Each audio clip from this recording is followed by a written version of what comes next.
Hi, Austin. Are you ready to answer some questions? Sure thing. Cool. How's your day going? I've been up for a little while, a little tired, but I'm ready. I'm excited. Let's do this. Awesome. So where are you right now? I'm in my backyard, my house. We live in Oak Park, which is a suburb just outside of Chicago. Which of your research studies are you most proud of and why? I'd say the one that I'm probably the most proud of that I've worked on recently is a project on COVID-19. We were looking at the impact of local shelter-in-place policies on social distancing. And, one of the big things that we were able to point out with that study is the impact of poverty and inequality on the ability of individuals to actually engage in social distancing. If I followed you on Twitter, what would I learn about you? I'm a little snarky. I like to make jokes about bad economic research designs, and probably learn that I have way too many kids. And occasionally they do awesome things. My daughter is a rock star. That's awesome. So you've studied conflict in Afghanistan. What do you consider to be the most important takeaway of the Afghanistan papers? So I think the most important takeaway of the work that I've done is just how strategic non-state actors can be. They engage in taxation like the state. They engage in regulation like the state. They provide public goods like the state. And they fight wars like the state. And they have this incredible flexibility to adapt to much more powerful military rivals. And I would hope that those are the deeper lessons that one could take away. What's the best thing about your Teach for America experience? I'd say the best thing was probably the fact that I learned early on in that experience to deal with repeated failure. When you're at the front of the classroom, there's always something that you can improve on. There's constantly that drive to sort of close that gap in understanding, and learning how to deal with sort of constant failure is what made me a more effective student in my PhD, and I hope it makes me a more effective instructor.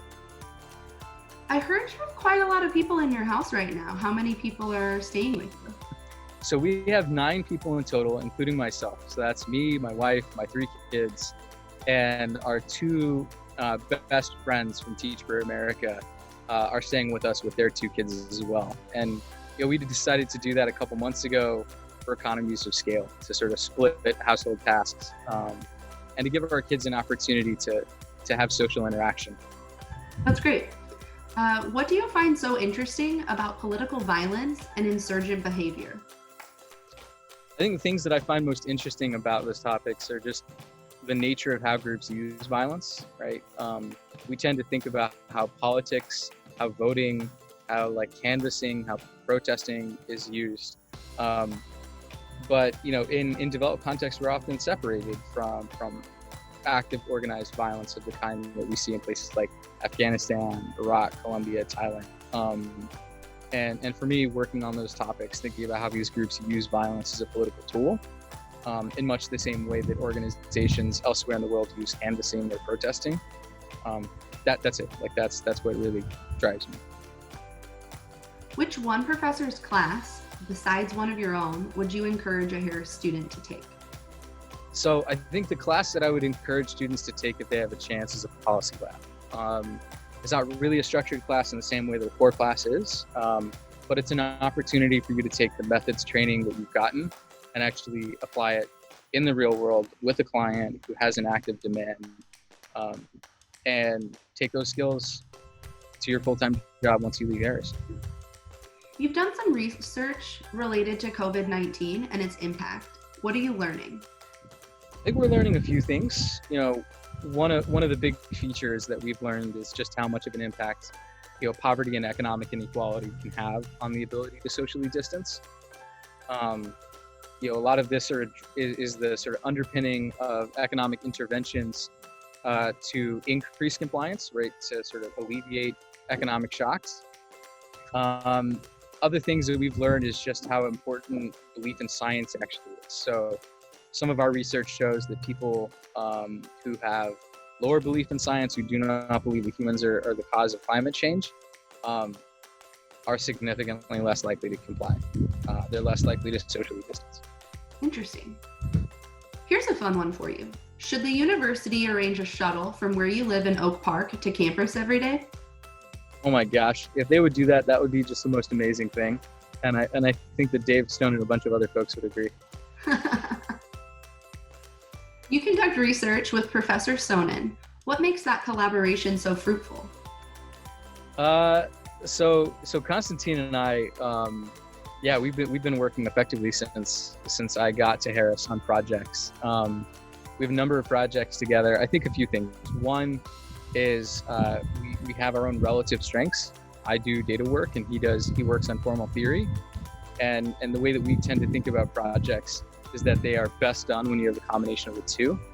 And then, real talk, he's kind of a commitment device, right? So he tends to keep me on point working on projects and stay focused on making sure that we close on papers. And that sort of, push-pull dynamic, in a collaboration is really, really important. He tends to get really excited about projects in the same way that I get really excited about projects. And that kind of energy, that dynamic energy is really, I think, what makes our projects really cool. I heard you collect sneakers. How many pairs do you own? I probably own or have owned in the recent past 50, 55 sneakers. And most of them, to be clear, are not shoes that are ever worn. They're just there for aesthetics. What's the Pearson Institute for the Study and Resolution of Global Conflicts? So Pearson is a faculty gathering of people who work on empirical studies of conflict and trying to engage the most rigorous methods that we have to better understand where conflicts come from, what their causes are, as well as how to resolve them. We have some major faculty affiliates, including folks like Jim Robinson, Roger Meyerson, Chris Blattman, Angela Dubé, as well as affiliated junior faculty, folks like myself, Angelia Duquia, Raul Sanchez de la Sierra, Luis Martinez, and others, along with postdocs. And so it's really a community of like-minded people who want to use the best methods that we have available to us to understand where conflicts come from and how to resolve them. Great. What makes the type of research you and the colleagues you mentioned, the research that you conduct at the Pearson Institute, so unique?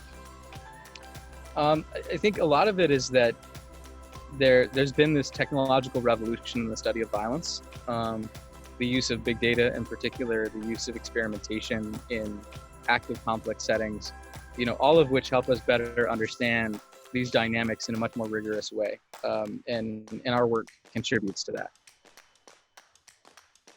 Picture Freaky Friday. If you could switch bodies with a celebrity, who would you choose and why? Okay, so probably John Krasinski as Jack Ryan. That is my goal once this is all done, that I have my Jack Ryan body ready for fall 2020. So the Data and Policy Summer Scholar Program, what is it? Traditionally, it's a 4-week program that brings together undergraduates and some graduate students from around the world to come to Harris to sit in on classes that are modeled after our 4. And it's an opportunity for younger students or students who are thinking about a particular graduate program of policy or coming into the U.S. Before you make that large investment, decide whether or not it's the right choice for you, and learn some really practical skills along the way. So they take classes in data analytics and coding, and there's actually a really nice independent research component to it as well. Why is this DPSS experience so enjoyable for students?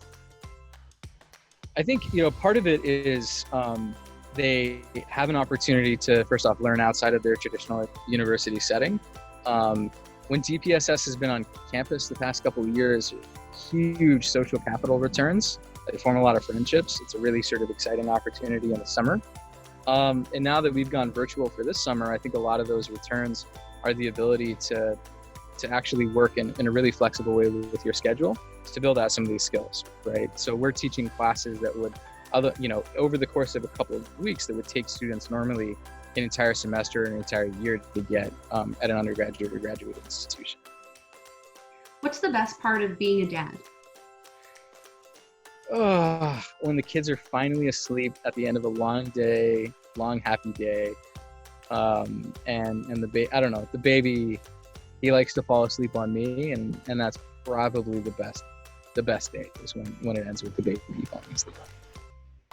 How has COVID-19 and working from home changed your approach to teaching?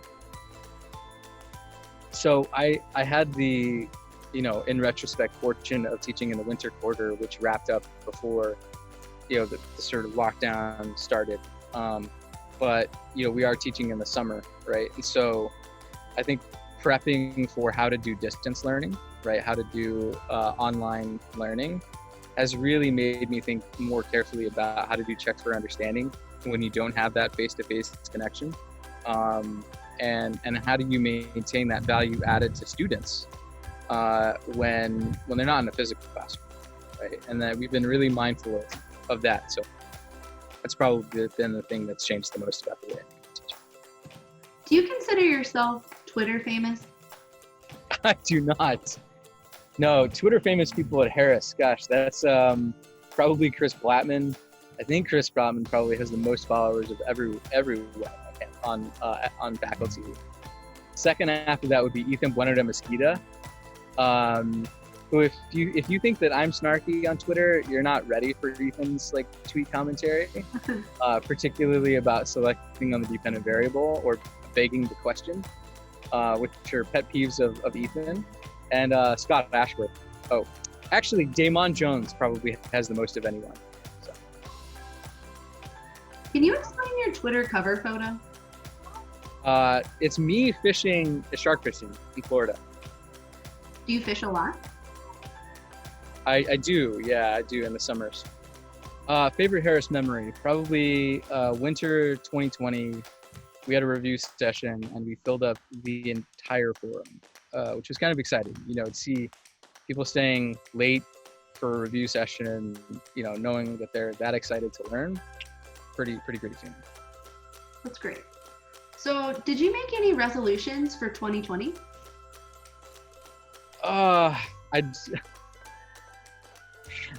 I made the resolution to lose 34 by 34. So I'm turning 34 this year, in October, and so that's where the Jack Ryan body is going to come.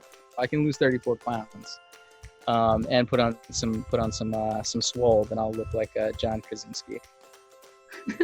Not really. He's way taller than I am. But. How's that resolution coming?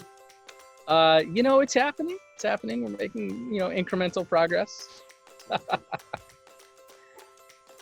Oh, go ahead. We'll get there. I heard you attended the University of Texas at Austin. How many majors did you have during your time there? I had 3 majors. Yeah, so that's funny. So I had 3 majors. I wrote 3 undergraduate theses, and I graduated with honors in all of them and 2 degrees. So you were really busy. I was busy, yeah. No, I was in school every summer of undergrad. Wow. In addition to, fall and spring. Here's the last question. What's the best advice you've ever been given? To show gratitude.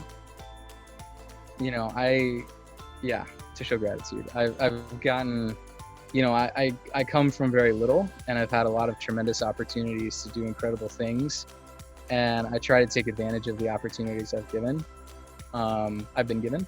But yeah, showing gratitude, because that's really what, motivates people to continue giving, and to continue taking risks on people.